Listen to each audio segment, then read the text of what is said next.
اللهم صل على سيدنا محمد وعلى آل سيدنا محمد. أعوذ بالله من الشيطان الرجيم. بسم الله الرحمن الرحيم. الحمد لله رب العالمين، والصلاة والسلام على سيد المرسلين وعلى آله وصحبه أجمعين. رب اشرح لي صدري ويسر لي أمري واحلل عقدة من لساني يفقه قولي. سبحانك لا علم لنا إلا ما علمتنا إنك أنت العليم الحكيم. ولا حول ولا قوة إلا بالله العلي العظيم. Kitab Hidayatus Sibyan, muka surat 10, baris yang ke-6 daripada bawah. Muka surat 10, baris yang ke-6 daripada bawah.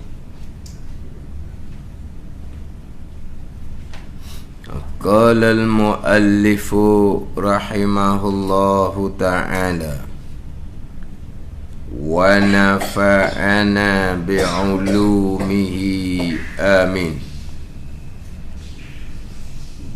Keempat daripada 4 perkara yang diharamkan ke atas orang yang berhadas kecil, menanggung akan Al-Quran. Menanggung akan Al-Quran. Ini yang keempat daripada 4 perkara yang diharamkan atas orang yang berhadas kecil. Yang pertama, sembahyang. Yang kedua, tawaf. Yang ketiga, menyentuh Al-Quran. Yang keempat, menanggung akan Al-Quran. Sentuh Al-Quran ni sentuhlah, tidak mengangkat. Menanggung Al-Quran ni kita, mengapa menanggung Al-Quran? Mana kita angkat Al-Quran walaupun tanpa menyentuh.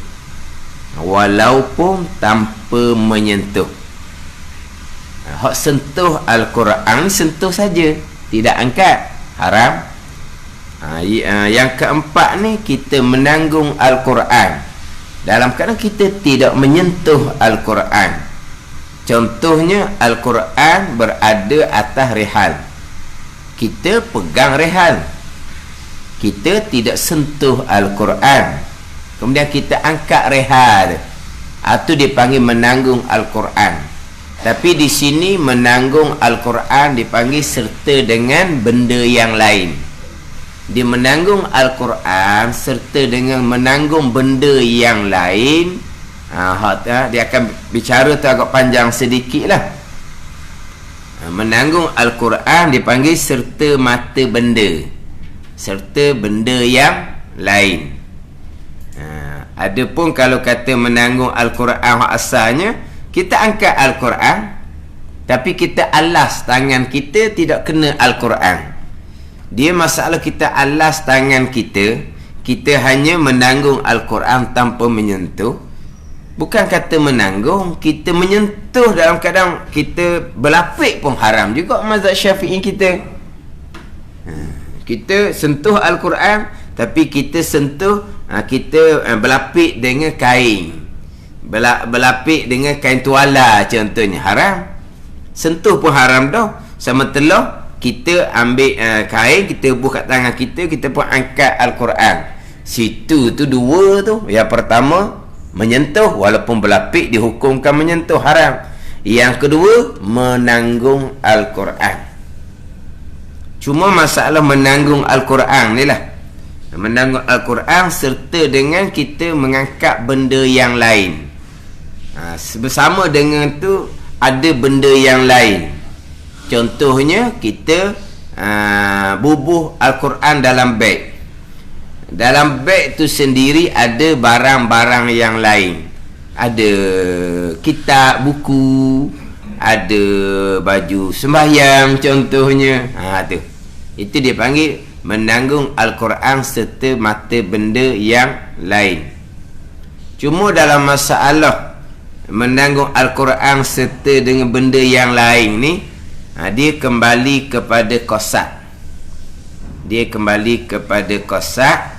Kita tu menanggung Al-Quran ataupun menanggung barang, ataupun menanggung Al-Quran serta dengan barang, ataupun ketika kita menanggung Al-Quran serta dengan barang yang lain tu kita tidak ada kosak apa-apa. Di situ dia akan pecah pada empat kosak. Ni sebagai contoh lah.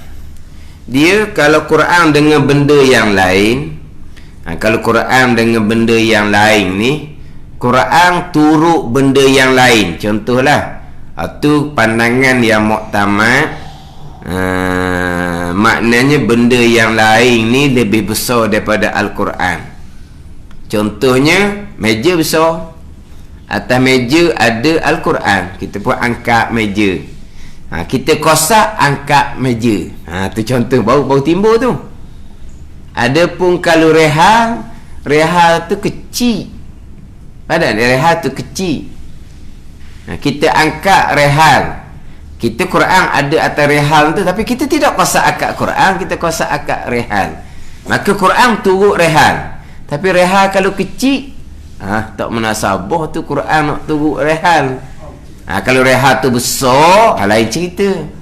Pada ni. Itu atas pandangan muktamad. Kalau atas pandangan daif, sehalus jarum pun memada dah. Itu pandangan daif. Sehalus jarum tu sudah memada. Mana sehalus jarum contohnya? Ini pandangan Syekh Ramli tu. Pandangan Syekh Ramli. Maknanya kalau kita katalah dia cocok jarum di helayang Al-Quran, maknanya dia tidak menyentuh Al-Quran, dia sentuh jarum. Lepas dia cocok jarum dengan helayang Al-Quran, dia pun angkat.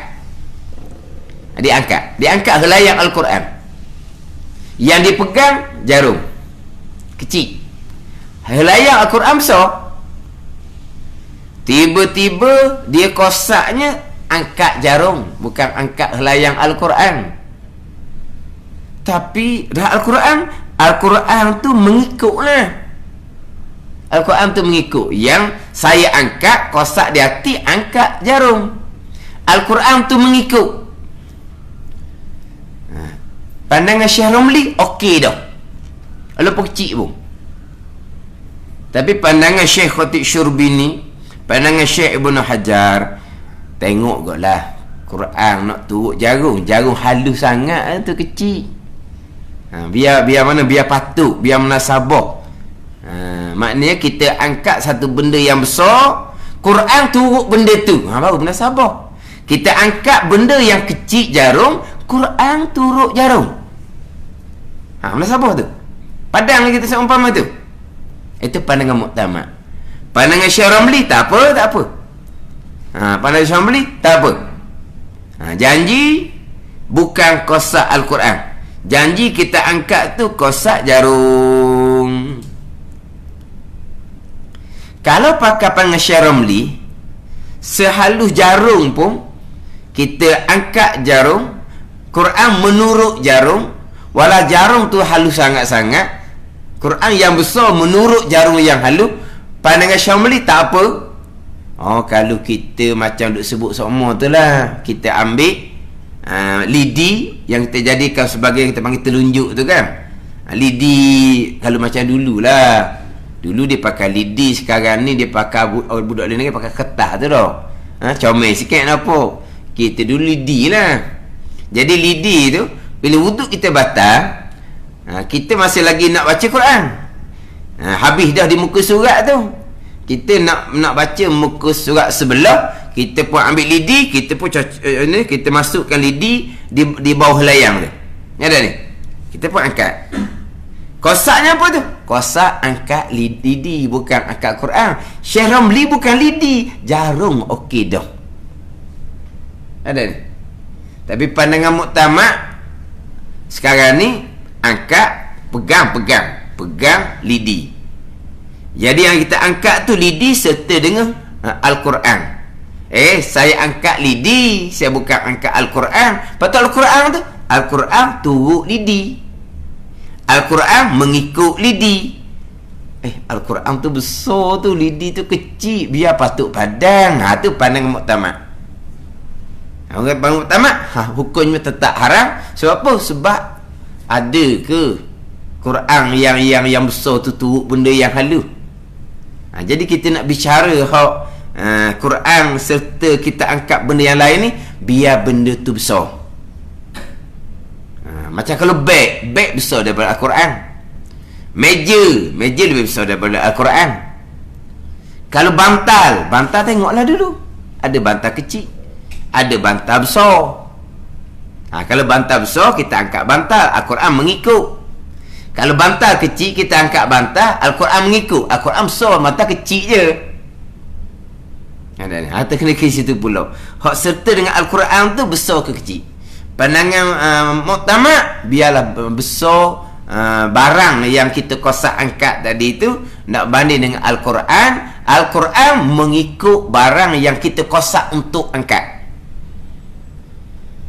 Pandangan Syekh Ramli, barang kecil pun tak apa, jadi jangan kosak Quran, kosak jarum tu, kosak lidi tu. Itu pandangan Syekh Ramli. Itu pandangan Taif. Dia bukan kata masalah menanggung Al-Quran. Menanggung Al-Quran ni serta dengan barang yang lain ni, kita cerita pandangan mazhab Syafi'i lah ni. Kita cerita pandangan mazhab Syafi'i. Kalau pandangan mazhab Hambali contohnya, Quran serta dengan barang yang lain hukumnya harus dah. Al-Quran serta dengan barang yang lain harus dah. Walaupun kita kosak di hati untuk menanggung Al-Quran sekalipun, tu mazhab Hambali.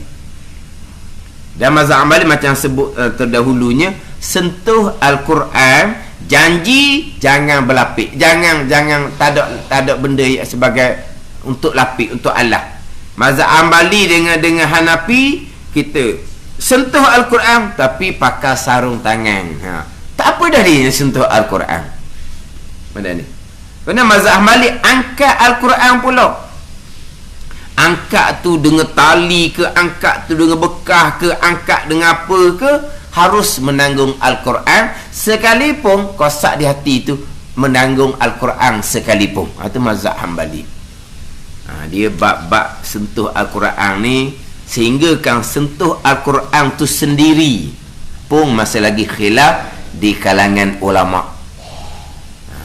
Pandangan Imam Istakhri itu pandangan dalam mazhab Syafi'i. Pandangan Ibn Salah, guru pada Imam Nawawi, menyentuh Al-Quran tanpa wuduk tidak diharamkan. Itu pandangan Taif dalam mazhab Syafi'i kita.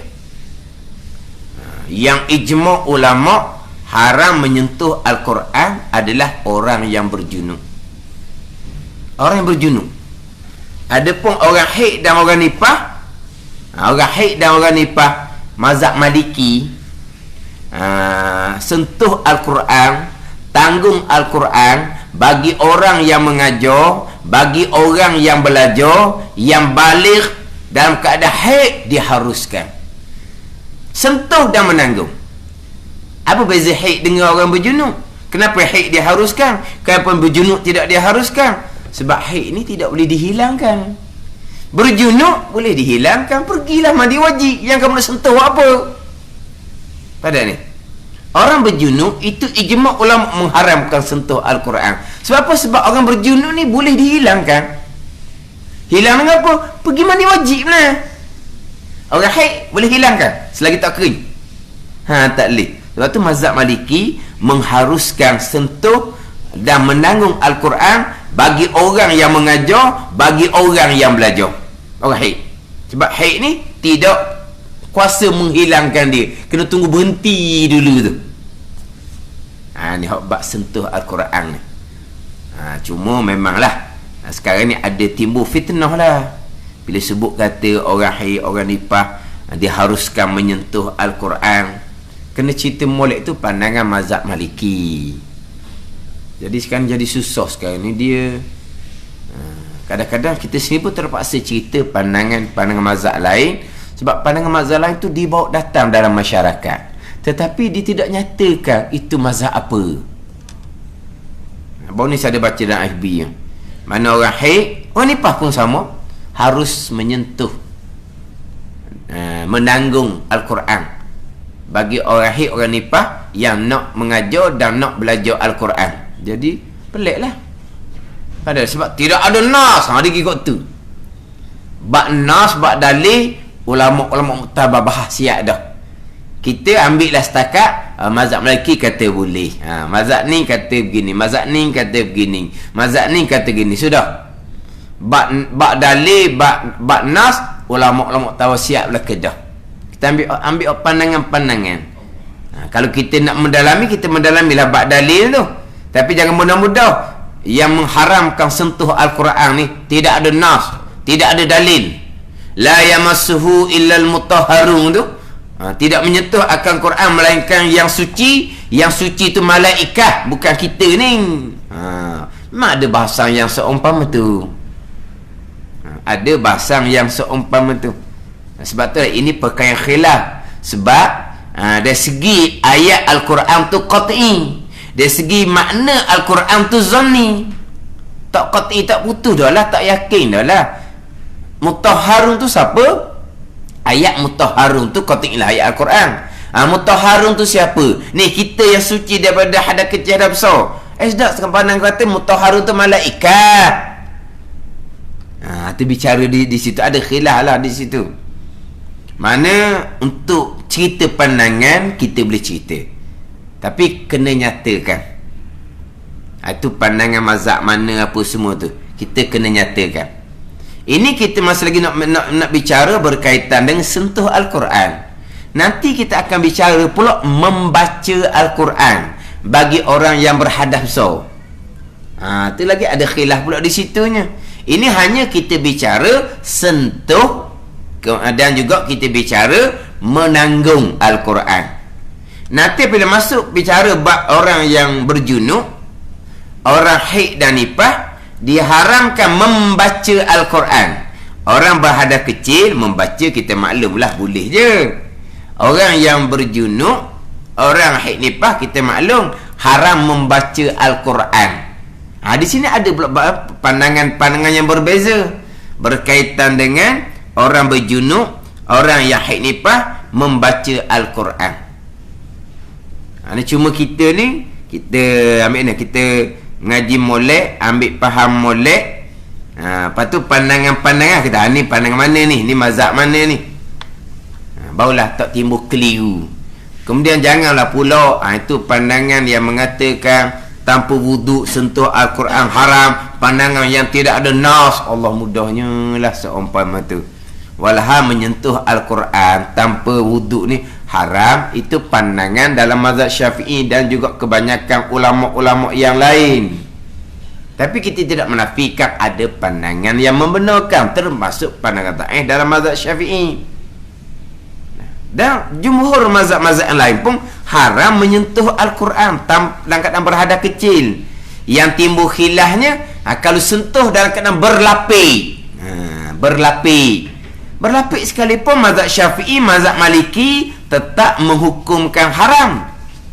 Walaupun menggunakan lapis yang tebal sekalipun, selagi pada panggilan urufnya, pada panggilan ramanya masih lagi dipanggil menyentuh. Adapun mazhab Hambali dengan Hanafi, jangan berlapis sudah lah. Jangan tanpa berlapis sudahlah. Kalau berlapis tak panggil menyentuh dah, dia kata, maka tak haram. Itu bab sentuh. Ini kita bicara bab menanggung pula. Belum lagi kita bicara bab-bab lain. Contohnya apa hukum? Contohnya apa hukum kita letak umpama duit di dalam Al-Quran, apa hukum? Tu dia ada khilaf ulama pula di situ. Ada orang dia letak duit dalam Al-Quran. Sebab apa? Sebab selamat. Kalau orang mencuri sekalipun, dia selongkor rumah orang sekalipun, Quran tak jamah, tidak sentuh. Sebab apa? Tak sentuh Al-Quran. Haram sentuh Al-Quran. Sebab pencuri tu memang tidak ada semayang. Ke pencuri mana? Nak naik rumah orang, dia ambil semayang dulu siap-siap. Naik rumah orang baca doa dulu dah. Naik rumah orang pastilah tidak ada semayang. Dia tak sentuh Al-Quran. Siapa tak sentuh Al-Quran? Haram. Yang kamu naik rumah orang tu, sentuh Al-Quran haram. Naik rumah orang mencuri, jadi nak selamat dia buat duit dalam Al-Quran. Tiba-tiba duit dalam Al-Quran hilang juga. Kena sama sama kawan dia. Sama kawan. Ni cerita orang dukun tu. Dia simpan duit dalam Quran, hilang. Kenapa? Kawan dia juga. Dia tahu dah dia simpan dalam Quran. Kawan dia ambil. Ada ni.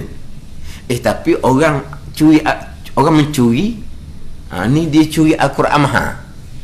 Dalam CCTV tu dia ambil semayang dulu luar. Ambil semayang, dia naik, dia ambil Al-Quran mahal. Begitu. Maknanya dia ambil semayang sebab ni nak curi Al-Quran betul ni. Bukan nak ambil duit Al-Quran, nak curi Al-Quran betul. Dia ambil semayang. Al-Quran harga 100-200 tu nah. Quran mahal tu. Dia curi Quran tu.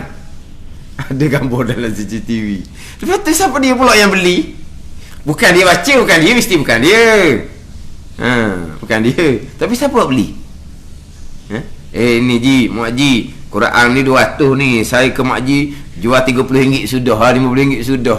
Fikir-fikirlah sendiri. Tengok muka tu pun mata berair dah.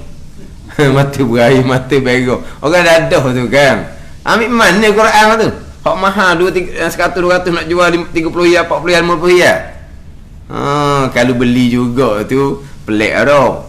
Nak membaca Al-Quran, beli Al-Quran curi. Tak payah apa kata, tak payah usul, tak payah periksa. Tak payah periksa ni ada korinah, tak payah periksa macam mana. Ada tandaan dah. Orang mari nak jual tonggeh kosong RM30, tonggeh tu 100. Faham lah. Takkan tonggeh tu mesti dia ambil hak orang. Tapi orang tahu dah sebenarnya tapi dia nak murah. Orang atau pisang seguni, harga murah-murah. Faham takkan dia tukang ada kebun pisang, mesti dia ambil hak orang. Tapi kenapa dia ambil murah? Lepas tu ambil mana tu? Tak payah usul. Tak payah usul apa. Ada tandaan, ada korinah dah di situnya. Tak sebab alasan lah. Sebab orang mencuri ni boleh mencuri sebab ada syubhat. Orang tukang beli. Tukang beli. Tapi tukang beli Quran ni mana sabar gedok. Tapi nak ceritanya, dia ambil semayang, dia naik atas surah tu, dia pun ambil Quran. Mahal. Ni ada CCTV belakang ni. Maknanya dia ambil semayang. Jadi kisah disipang duit dalam Al-Quran, tapi duit dia hilang juga. Kawan sama juga yang curi. Kita tahu dah kawan tu simpan duit dalam Al-Quran. Kalau kita tengok dalam kitab Fathul Mu'in, mengharamkan. Haram kita letak duit di dalam Al-Quran. Dan juga di dalam kitab-kitab agama. Kitab-kitab syarak. Kitab tauhid ke, kitab fiqh, kitab tasawuf ke, kita buat duit di dalam tu hukumnya haram. Dan kitab Fathul Mu'in. Tetapi pandangan yang muktamad tidak diharamkan. Sebab di situ tidak ada rupa menghina Al-Quran. Letak duit dalam Al-Quran tidak ada rupa untuk menghina Al-Quran, tidak ada. Tidak diharamkan. Hukumnya makruh juga. Tapi dalam kitab Fathul Mu'in menghukumkan haram. Menghukumkan haram. Termasuk juga orang yang menghulurkan kaki. Al-Qurannya ada di bawah. Al-Qurannya ada di bawah. Quran ada latar. Dia hulur kaki dia kepada Al-Quran. Dan kitab Fathul Mu'in pun menghukumkan haram. Tapi pandangan muktamad pun sama, tidak menghukumkan haram. Walaupun dia hulur tu, kaki di hadapan tu ada Al-Quran, duduk di tempat yang rendah. Tidak diharamkan tapi makruh. Sebab apa? Tidak beradab dia panggil. Bila kita Fathul Mu'in, letak duit Al-Quran pun haram, letak duit dalam kitab-kitab agama pun haram. Kita hulu kaki kepada Al-Quran, dan Al-Quran tu duduk di tempat rendah. Kalau Quran tu duduk atas meja, tu tak apa. Ini Quran duduk atas latar contohnya. Dah elok ke letak Quran atas lantai tu? Memang tak elok, tapi haram ke? Tak haram, sebab tidak ada rupa menghina, tapi kurang adab. Quran duduk atas latar dah. Ni kadang-kadang Quran ni dia duduk riba-riba, wuduk dia batal. Dia letak atas latar dah, nak letak mana lagi? Ada ni. Sekarang ni pegang Quran. Quran ditanya, ni tak ada reha-reha. Kalau ada reha senang. Letak atas reha, sudah lah. Ni kalau Quran duduk di tangan, bukan ada reha pun. Tiba-tiba wuduk kita batal. Nak letak Quran mana? Nak letak atas tu. Kita sudah menanggung Al-Quran tu. Wuduk kita batal tau. Tak ada lah. Letak di bawah tu lah. Ada ni. Tiba-tiba ada orang hulu kaki pula ke arah Al-Quran. Quran tu tempat rendah. Dan kitab Fathul Mu'in menghukumkan haram. Tetapi dalam pandangan muktamad tidak mengharamkan. Tapi tak comel lah seumpama tu. Tak comel seumpama tu. Adapun setakat kita orang nak balik dia punya helayang tu kan. Kadang-kadang kita buat apa tu? Ailiu tak ada ailiu pun. Ailiu sungguh ke? Yang biasanya nak balik kitab buku, kadang-kadang duit. Kalau ailiu orang tak mau pegang duit tu, kalau ailiu kan dia kan duit ailiu ke? Tak. Basuh tangan, lepas tu dia pegang duit tu pula. Lepas tu kita duit ada ailiu dia. Sikit pun ailiu. Sikit pun.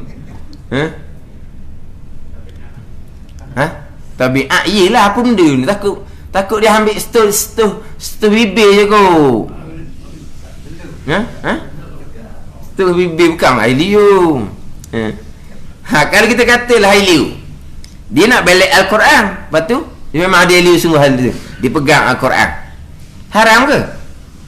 Ni ada orang ceramah dia tu haram. Cuba kita tengok ailiu di jari, kita pun budah orang, marah ke tak? Kita ni ailiu jari, kita pun pergi bubuh di dahi orang, marah ke tak?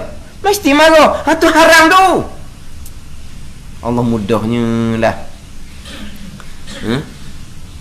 Bukan kata kita balik Al-Quran dengan liu, kita memadamkan Al-Quran dengan liu pun tidak diharamkan atas pandangan muktamad. Kita tulis-tulis, lepas tu kita pun nak padam, tak ada benda, kita pun ambil liu, kita pun baca Quran, kita pun padam. Pandangan muktamad tidak menghukumkan haram. Walaupun pandangan Ibnu Imam mengatakan haram, itu pandangan daif. Maka tidak dihukum sebab tidak ada rupa menghina di situ. Dia bukan ambil liu buat Al-Quran nak menghina Al-Quran. Ada, ni bukan ni. Dia ambil liu, dia nak memadamkan Al-Quran. Kita panggil nak robar kan tak? Kita katakan orang panggil nak robar. Robar. Robar. Padam. Jadi ambil liu dia padam Al-Quran. Tidak diharamkan. Tapi jangan buat seumpama tu macam tak ada pemadam ni. Adabnya kurang. Tapi haram ke tidak? Tidak. Itu kita memadam tulisan Al-Quran dengan air liu. Ini setakat kita nak belik layang Al-Quran je. Tapi kalau kata saya tak kenang lah, mai duk tengok gini pegang Quran, tengok Elio pegang Quran, tak usah buat lah, dok comel. Tu lain cerita. Haram. Kenapa haram? Bayangkan kalau kita letak Elio di jari, kita letak dahi orang pasti marah. Tu haram lah tu. Mudah buat bandingan. Tapi seeloknya tak usah buat lah. Terutama tadilah nak memadam Al-Quran, siapa guna liu macam tak ada benda lain ni. Tapi pandangan muktamad memang tidak mengharamkan orang tu memadam Al-Quran dengan air liu. Orang ni dinyatakan dalam kitab Bujairi Mi'ih Kena, dan juga dinyatakan dalam kitab Fiqh Islami wa Adillah tu. Fiqh Islam Adillah tu saya ada buat catatan di sini muka surat 297. Tidak diharamkan orang memadamkan ayat Al-Quran dengan menggunakan air liur, tetapi kurang adab. Mana kita kena elok lah. Cuma haram kita macam tadi lah, macam tak ada tempat lain kena berduit, dalam Al-Quran, dalam kitab-kitab. Mana kurang adab seumpama tu. Tapi Nahdlatul Mu'in memang mengharamkan letak Al-Quran di dalam Al-Quran, letak duit dalam Al-Quran, bukan dalam Al-Quran, dalam kitab-kitab pun haram letak duit. Para ulama tidak mengharamkan sebab di situ tidak ada gambaran kita menghina Al-Quran dan tidak ada gambaran kita menghina kitab syariat agama, semata-mata kerana letak duit di dalam. Hak tu bicara hak berkaitan dengan diri Al-Quran tu sendiri. Panjang pembicaraan dia. Ni cerita hak kita menanggung Al-Quran serta dengan mata benda. Kalau mazhab Hambali, kalau Quran tu serta mata benda, walaupun kosak di hati nak bawa Al-Quran sekalipun, hukumnya tak apa dah. Kita mazhab Syafi'i kena tengok Al-Quran serta benda yang lain, barang yang lain, serta mata' dipanggil, serta benda-benda yang lain. Al-Quran turut benda lain yang kita angkat, biarlah benda tu patut padang dituruti oleh Al-Quran. Biar benda tu lebih besar dari Quran. Contoh tadilah meja, bantal yang besar, ataupun beg yang besar, Quran berada di dalam. Ada ni. Biar patut padang. Kalau jarum, kalau lidi kecil, kita angkat jarum, kita angkat lidi. Kosak di hati, angkat jarum, bukan angkat Al-Quran. Kosak di hati, angkat lidi, bukan angkat helayang Al-Quran. Lepas tu Quran terangkat juga tu, Quran mengikut. Quran mengikut lidi, mengikut jarum, mengikut lidi. Allah kecilnya hak diikut. Tu tak padang lah panggil. Biar pada muktamad, walaupun kosak angkat jarum sekalipun, angkat lidi sekalipun, hukum tetap haram. Ini cerita pandangan muktamad. Jadi barang tu patut padang, Quran mengikut akan barang ni. Jadi kita katalah macam contohnya hak Quran atas meja, ataupun biasanya hak Quran berada dalam beg. Biasa Quran ada dalam beg lah biasanya. Kita masa pergi mengaji Quran ada semayang, kita balik pun ada semayang, Quran dalam beg, tengah-tengah jalan wuduk kita batal. Kita panggil menanggung Al-Quran dalam keadaan kitanya berhadas kecil. Apa hukum dia? Jadi di situ dalam fiqh ni dia bahagi kepada 4 kosak. Ni, kosak di hati. Kita bawa apa? Jadi kita letak yang pertama, kosak di hati bawa Al-Quran. Mata benda tu jalan sekali lah. Kosak di hati kita bawa 2, Quran pun sekali bawa, mata benda pun sekali bawa. Dengan beg-beg lah, sekali dengan beg dengan Quran sekali. Satu kosak laginya, kita tak kosak dah angkat Al-Quran, kita kosak angkat beg ataupun tadi angkat meja. Yang keempatnya tak ada kosak apa-apa. Dia panggil mutlaqan, tak ada kosak apa-apa. Jadi sekarang ni dia bawa beg. Dalam beg tu dengan kitab lain, dengan baju semayang contohnya, kemudian wuduk dia batal. Dia tak ada kosak pun, angkat beg ke angkat Quran tak kosak. Tu dia hak yang keempat. Yang pertama memang dia kosak di hati, angkat Al-Quran. Yang kedua, angkat Al-Quran serta dengan barang yang lain. Yang ketiga, kosak angkat barang, tidak kosak angkat Al-Quran. Yang keempat, tak ada kosak. Kosak angkat Al-Quran pun tidak, Quran serta dengan barang pun tidak, kosak barang saja pun tidak, tak ada kosak apa-apa. Dia ada 4 kosak di situ. Jadi pandangan yang muktamad, yang haram hanyalah satu sahaja, iaitu kosak di hati semata-mata angkat Al-Quran. Semata-mata angkat Al-Quran.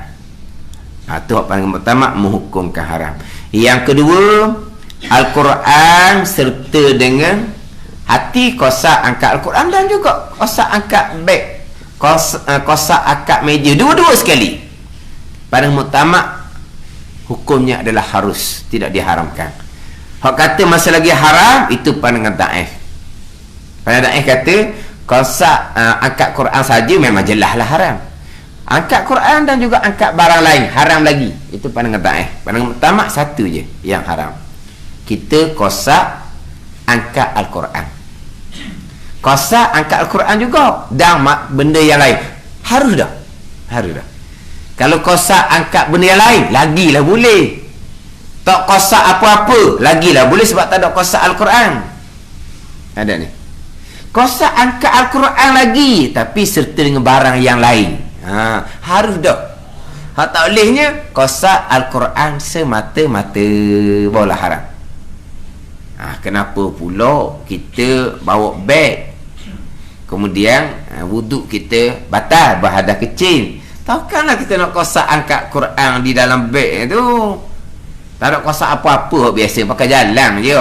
Ada masalah. Memanglah bawa Quran ni balik daripada ngaji Quran ni, memang saya bawa Al-Quran, memang saya tangguh Al-Quran, tapi bukan Quran saja, sekali ngebeg, sekali ngebarang. Ada kosak Quran, tapi bukan Quran saja. Harus dah pada pandangan muktamad. Kosak di hati dah Quran semata-mata, balik ngaji ni kan. Tak ada lah seumpama tu. Tapi biasanya kadang-kadang tak ada kosak apa-apa. Setengah orang yang tidak perasan pun, dia sebenarnya dalam keadaan dia masih lagi dihukumkan menanggung Al-Quran dalam keadaan dia berhadas kecil. Sekarang ni dia dalam beg. Dalam beg tu ada Al-Quran, kemudian dia berhadas kecil.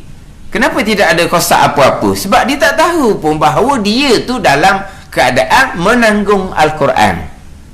Menanggung Al-Quran hukumnya haram bila kita berada kecil. Tidak perasan di situ, maka tak timbul kosak apa-apa. Dia panggil menanggung Al-Quran, tapi serta dengan benda yang lain, barang yang lain, beg ataupun meja. Tengok kosaknya apa? Kosaknya akak Al-Quran lah. Quran tu atas meja tu kan. Walaupun meja tu besar, kau duduk kerana nak angkat Quran, saya duduk gerakkan meja tu.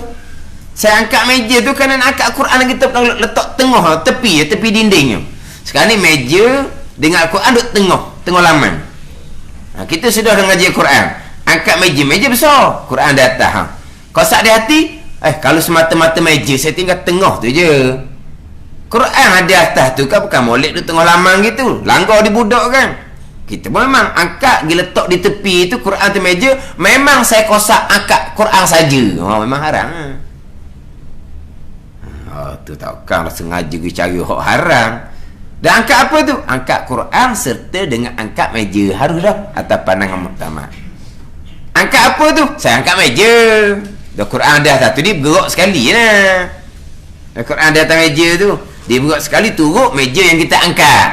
Tapi di hati tak ada kosak Quran, kosak meja, lagilah tak apa. Sebab kalau angkat Al-Quran dan kosak meja dan Al-Quran sekali dua-dua pun harus dah atas pandangan yang muktamad. Sama telah tidak kosak angkat Al-Quran, semata-mata angkat meja. Tu Al-Quran turut sebab dia duduk atas tu.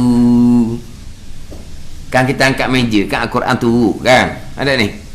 Ini hak Zahir. Zahir. Jangan lupa pegangan kita. Pegangan kita, gerak meja tu Allah yang buat. Gerak Al-Quran atas meja tu Allah yang buat. Bukan Quran tu bergerak. Sebab apa? Sebab semata-mata bergerak kerana meja tu bergerak, bukan Allah yang buat. Rosak pegangan gitu. Sebab tidak ada perkara yang berlaku melainkan qada dan qadar Tuhan belaka.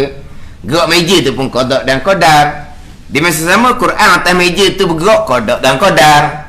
Atas meja tu ada dengan pen ke apa pun gerak juga, qada dan qadar.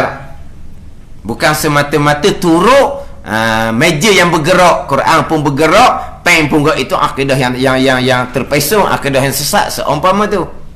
Ada ni.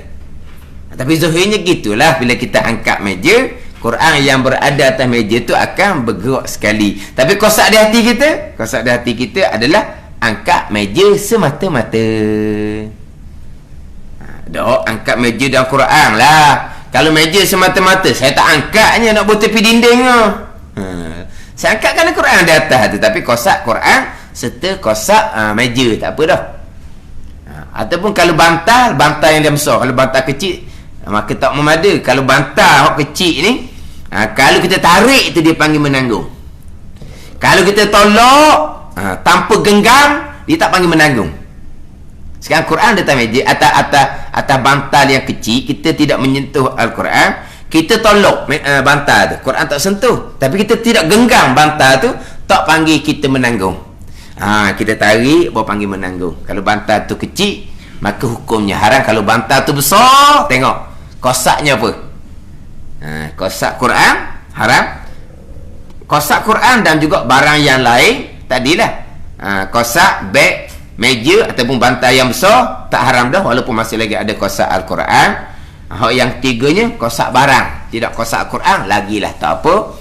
Yang keempat, tidak ada kosak apa-apa pun. Kita hanya galah beg, kita hanya angkat meja, kita hanya angkat bantal yang besar. Di hati tak ada niat pun tanggung barang pun tidak, tanggung Quran pun tidak, pakai berjalan gitu je. Tak ada kosak apa-apa pun tak apa. Jadi dia ada 4 kosak. Sebab nanti kita akan bicara hak berkaitan dengan orang yang berhadas besar membaca Al-Quran. Kosak apa? Kosak Al-Quran. Kosak Al-Quran serta zikir. Kosak zikir bukan kosak Al-Quran. Baca tanpa kosak apa-apa. Itu dia bicara lain pula tu. Orang yang berhadas besar, orang berjunuk, orang haid dan nifas contohnya, sentiasa membaca Bismillahirrahmanirrahim. Nak makan Bismillahirrahmanirrahim. Ayat Quran macam mana orang berjunuk? Orang berjunuk nak mandi wajib, disunatkan baca Bismillahirrahmanirrahim. Kira mana tu? Itu membaca Al-Quran. Nak makan Bismillahirrahmanirrahim. Al-Quran. Dia nak berhadap besar, nak kira macam mana pula tu. Dia akan pergi kepada macam tadi, dia akan ada 4 kosak. Bismillahirrahmanirrahim, kosak baca Al-Quran. Yang kedua, kosak Al-Quran lah sebab dia ayat Al-Quran. Dan juga kosak zikir. Apa zikirnya? Zikir yang disunatkan kita baca sebelum kita buat perkara yang baik. Kan perkara itu perkara baik, kan kita sunat mulai dengan Bismillahirrahmanirrahim. Yang ketiganya kosak zikir. Yang keempatnya dah tahulah kita memang gitu dah. Nak buat apa-apa Bismillahirrahmanirrahim. Nak buat apa-apa Bismillahirrahmanirrahim. Kamu tu berhadap besar, kamu berjunuk, kamu sedang haid, kamu sedang nifas, Bismillahirrahmanirrahim tu ayat Al-Quran. Dan kamu baca kosak apa? Tak tahu? Tak ada, pakai baca je. Panggil apa? Tanpa kosak apa-apa itlaq.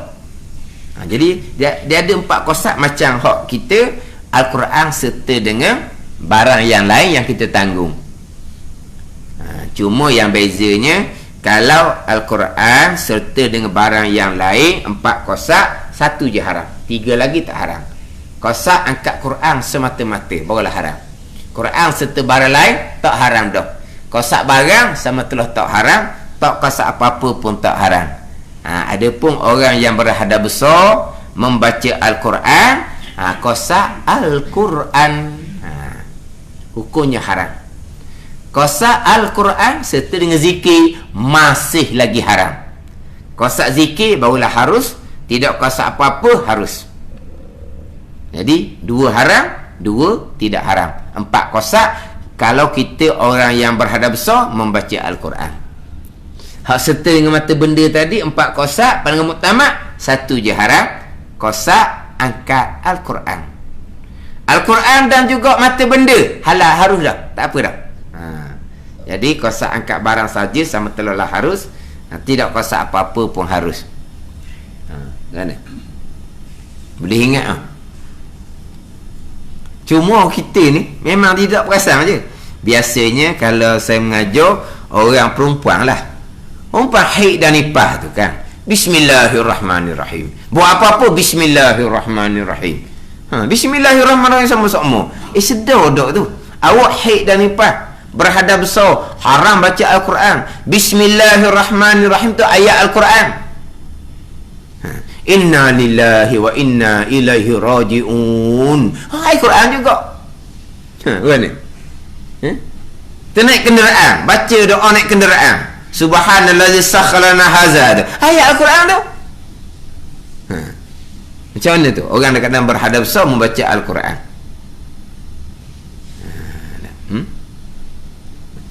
Dia biasanya dalam bab orang berhadap besar membaca Al-Quran ni, biasa timbul isunya budak-budak perempuan yang hafaz Al-Quran. Budak-budak perempuan hafaz Al-Quran, ketika haid contohnya mereka masih lagi membaca Al-Quran, tapi kosaknya pun tu kena ngaji molek lah. Ada ni sebab dia kalau haidnya 7, 8 hari, 10 hari, 15 hari, dia langsung tidak membaca Al-Quran. 2 minggu contohnya, dia budak jenis haid panjang 2 minggu, 15 hari. Jawapan dia kok banyaklah hak terdahulu tu akan lupa balik. Sebab dia tak boleh tinggal langsung tu. Tambahan pula dia masih lagi di peringkat permulaan, tak ada tinggal langsung. 2 minggu dia tak baca, budak perempuan, sebab dia haid 15 hari contohnya. Tak ada tapi mereka ni membaca Al-Quran atas kosak apa? Tu kena ngaji molek tu. Tu kena ngaji molek. Sebab orang yang berhadap besar haram membaca Al-Quran dengan kosak Al-Quran, baru haram. Mana kosak Al-Quran sahaja haram. Kosak Al-Quran serta zikir masih lagi haram. Kosak zikir saja harus. Tidak kosak apa-apa pun harus. Kosak mengajar harus. Kosak berdoa harus. Kosak nak buat sebagai dalil harus. Ustazah ceramah, dia ceramah, dia datangkan ayat Quran sebagai dalil. Tu baca Al-Quran tu. Tak, kosak sambil nak ambil dalil. Harus. Ke mana penceramah ustazah? Saya hari ni minta maaf satu dalil Quran pun saya takkan sebut sebab saya haid. Gitu. Dia ni tukar ceramah ni lah orang perempuan, orang haid. Hari ni minta maaf.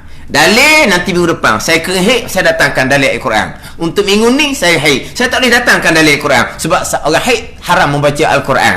Haram hak kosak mana? Kosak untuk datangkan dalil. Nak datangkan kisah cerita Nabi Musa AS contohnya. Dia pun ambil Al-Quran ni, cerita Nabi Musa AS sebagai ambil kisah, bukan kosak Al-Quran. Atau panjang tu bicara. Tapi maknanya dia ada 4 kosak juga, sebagaimana kita bicara sekarang berkaitan dengan menanggung Al-Quran serta barang lain. Ada 4 kosak.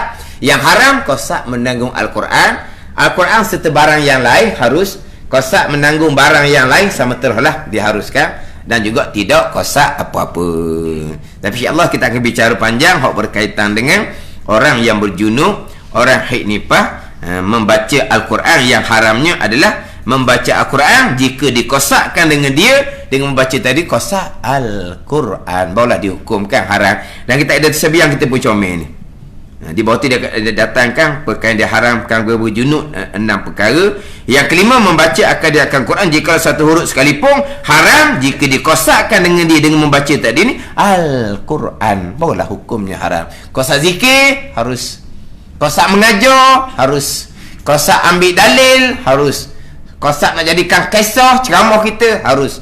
Kosak untuk jaga ingatan supaya yang kita hafal tidak lupa harus. Ni hak bicara hak berkaitan dengan perkara yang diharamkan bagi orang berjunub dan haid nifas. Haram membaca Al-Quran dengan kosak Al-Quran. Selesai 4 perkara yang diharamkan bagi orang berhadas kecil: sembahyang, tawaf, menyentuh Al-Quran dan menanggung akan Al-Quran. Dan barang yang haram atas orang junub itu 6 perkara. 6 perkara sama je lah. Hak 4 perkara tu tambah lagi 2, iaitu membaca Al-Quran dan berhenti di dalam masjid. Orang berhadas kecil boleh membaca Al-Quran, orang berhadas kecil boleh berhenti di dalam masjid. Wallahu a'lam. Bismillahirrahmanirrahim. Alhamdulillahirabbil alamin, wassalatu wassalamu ala sayyidil mursalin wa ala alihi wa sahbihi ajma'in. Allahumma aftah alaina futuhal arifin. Allahumma allimna ilma akdamin wa fahimna famasabikin warzuqna ruqat talibin. Allahumma zidna ilman wa alhiqna bis salihin. Wa sallallahu ala sayyidina Muhammad wa ala alihi wa sahbihi wa sallam. Walhamdulillahi rabbil alamin.